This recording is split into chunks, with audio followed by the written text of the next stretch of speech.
Well, hello everyone. I'm actually not Dmitry Korsh, he's Dmitry Korsh. My name is Artyom Iudin. I'm a co-author of Clarispeech, the LLM-Enhanced speech recognition post-correction. First of all, what is a post-correction? The post-correction task is when we generate an hypothesis with the ASR system and then put it into a large language model to get more accurate transcription. Why not just model by itself? Well, actually, audio. First of all, and second, there's how to find labeled humanly transcribed annotated training data. So this is not our choice. Secondly, why not shallow fusion when we use large, not actually large, just language model to rescore some hypothesis? Well, the problem is that language model should have the same tokens as ASR system, so it's limited its use just to one ASR system or ASR system with the same tokens. So we used post-correction. We generate hypothesis with our ASR system into transcribe our audio into language domain, and then use our large language model to get more accurate prediction. Well, as you can see here, some plots with the statistics on 8 popular audio datasets. Upper left plot shows token distribution in our first 5 hypotheses generated by ASR system, and tokens that are not included in all our 5 systems. Upper right plot shows tokens that are not presented in the best genetic hypothesis by ASR system, and the same tokens that are not included in our hypothesis. Lower left shows distribution of ground truth tokens between first 5 hypotheses, and lower right shows first token appearance in our hypothesis. Like, for example, if token appeared in hypothesis 2 first, we doesn't count it if it appeared in hypothesis 3, 5, 4, 5. And actually, if also not included in hypothesis 1. So we generate these hypotheses, we pass them to language model, and then we trying to get more accurate prediction. We use high-parodized dataset. This is dataset that actually have generated hypotheses for these 8 audio datasets. They were generated using Whisper large model, and also authors provided llama model for post-correction tasks that we built. Additionally, we also took a dataset with different English accents like Southern English, Northern English, Irish, Scottish, and others, and translated them using Whisper, Tiny, and Base models to get lower quality data to augment our audio data and get more training data and get more accurate predictions using our models. We had 2 branches of our experiments. The first one is T5. T5 is encode-decode model with the transformer model. We used 2 main techniques. This is low-rank adaptation. I think you all know what is low-rank adaptation. This is a technique that allows us to tune our model for task without low memory usage. And the second one is Neptune. Neptune is the regularization technique that allows model that generates Gaussian noise and leads to better instruction following of model.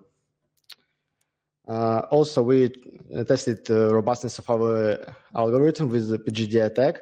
PGD is a projected gradient descent algorithm.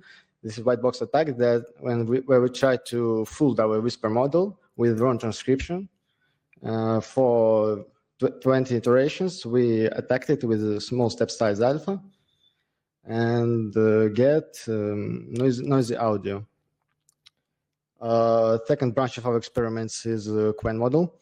Qwen model is also a transformer model, but it's decoder only. We used it without hypothesis generation, but we just took audio from Whisper models, tiny, base, and medium, augmented them with the room impulse response, Gaussian noise, and other different techniques, and trained it, fine-tuned for this task, and then used it with Whisper and WAF2VEC to show transfer of post-correction learning between different ASR systems. The results presented on the slide. As you can see, we mostly beats hyperodized on all datasets. Where we lose them, there's about just 2-4%, 0.4-0.5% rare. We tested different target models with our LoRa, like QV and attention, full attention with QVO, full model tuning, and model tuning plus Neptune regularization. On average, we reduced VAR by 2% on these 8 datasets.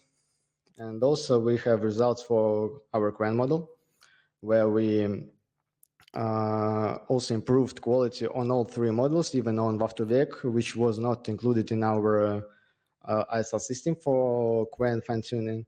Like we didn't took transcriptions from WAF2VEC to get training data set for QAN. Also, we'll see improvements on mostly all on full data sets. Additionally, we tested, and actually that is so. The result is that Neptune regularization technique improves the quality, allows us.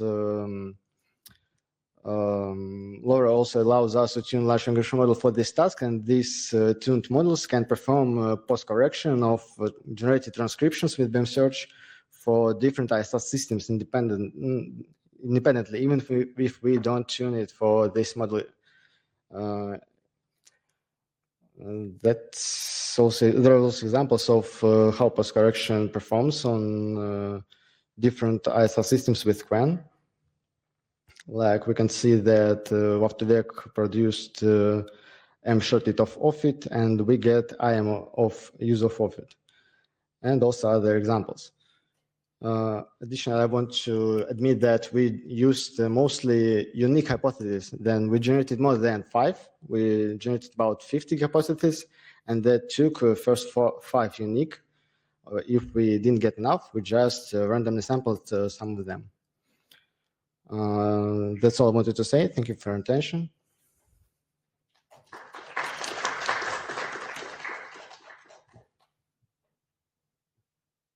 Okay, thank you.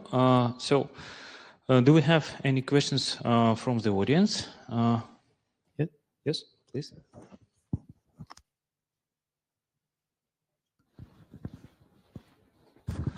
Thank you for your speech.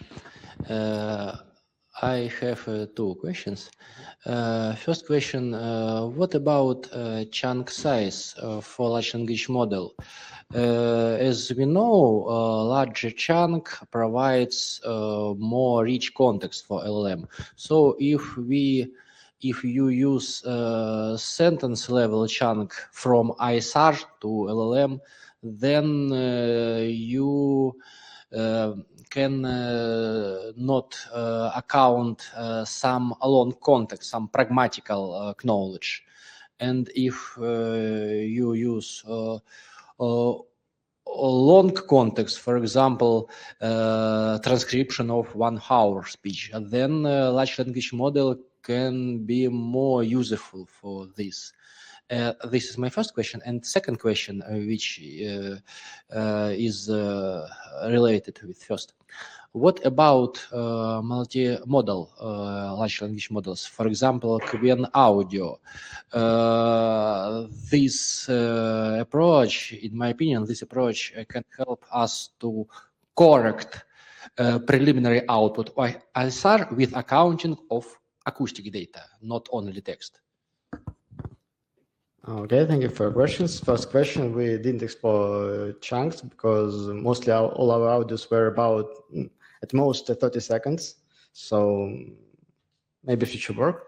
And second question, as I mentioned with shallow fusion, disadvantage of a multimodal approach is the same with the shallow fusion, that you mostly connect your language model to certain ISR systems, and you can't use different ISR models, so you need to retrain your projection layer in context of multimodal systems like QuenAudio.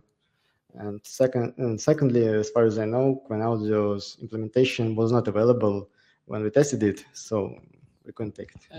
I think that you can use zero-shot mode for example, QuenAudio. You don't need to projection layer, because if your language is English, then QuenAudio is good pre-trained model for audio text English modality, and this is QuenAudio is like a Quen, but with additional modality. So if you use a large language model as as algorithm for correction, then this correction can be implemented with accounting of text of ISR, for example, whisper or wave-to-wake, and with source audio. And I think that this can be a more powerful solution. For example,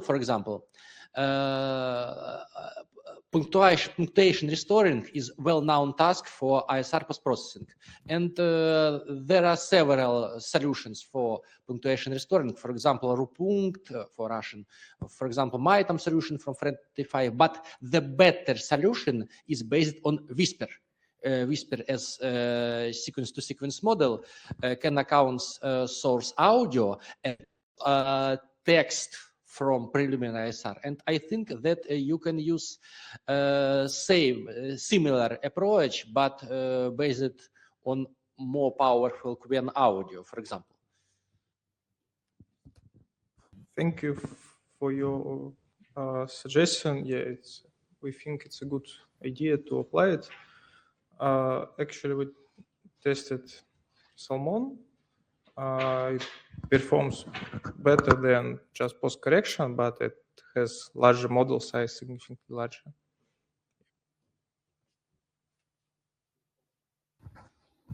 Hello, thank you for your talk. My question is about data augmentation. Can you say more details about that? How did you do that? Sorry, can you repeat what implementation? I said about data augmentation. You said that you did data augmentation. So there were noise data or what? Yeah, for T5 we had additional data set with the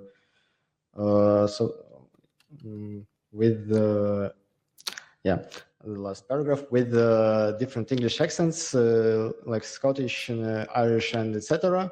It was additional data, and as I said, and also Whisper shows not the best large wear on this data. Additionally, we transcribed it not with the large Whisper that produces most accurate transcription among all Whispers, but also used Whisper base and Whisper Tiny with a smaller beam search to get less accurate data. And the second, and the second, I can't find the slide. The second, here. And the second version of Quen also had data augmentation. There were Gaussian noise, impulse response, polarity inversion, pitch shift, low pass filtering, and audio preemphasis and others. So.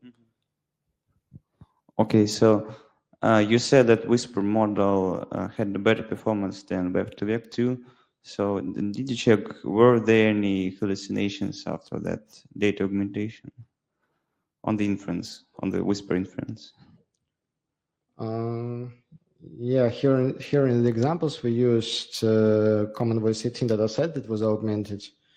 And well, there is no, and also on PGD attack was an augmentation technique, yeah. There were some hallucinations, but mostly word-based, not the whole sentence. Like here, the Chersky and cheer were the what the failure of its whisper. Thank you. Thank you. Thank you for your presentation.